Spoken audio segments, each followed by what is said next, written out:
আজ আবারও নতুন বোঝার মতন একটি ভিডিও আপনাদের মাঝে নিয়ে আসলাম। এই যে খেজুর গাছটি, খেজুর গাছটি দেখলে বুঝতে পারবেন একটি খেজুর গাছে একটি বটগাছ চারিদিকে ঘিরে রাখছে। আসলে এই খেজুর গাছটি এই বটগাছটাকে আশ্রয় দিয়েছে। এক কথায় বলা যায় তাকে সহযোগিতা করছে। সহযোগিতা করছে বিধায় এই বটগাছটি খেজুর গাছটিকে কিন্তু জড়িয়ে ধরছে। তার মানে একসময় এই খেজুর গাছটিকে সম্পূর্ণটা পেঁচে ধরে রাখছে, কিন্তু খেজুর গাছটি যদি বটগাছটিকে আশ্রয় না দিত তাহলে কখনো এই বটগাছটি খেজুর গাছটিকে পেঁচিয়ে ধরতে পারত না। এই সমাজে কিছু মানুষ আছে ঠিক এই বটগাছের মতন।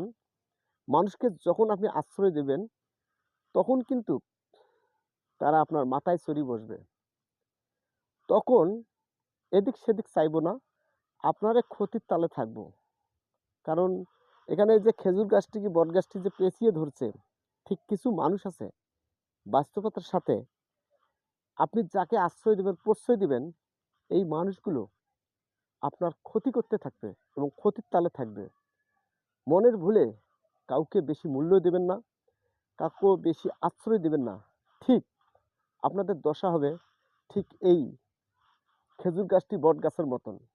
মানুষক যত প্রশ্রয় দিবেন, যতই সম্মান দিবেন, তারা কিন্তু কখনো সম্মান রাখবে না, উল্টা আপনার ক্ষতি করার তালে থাকবে।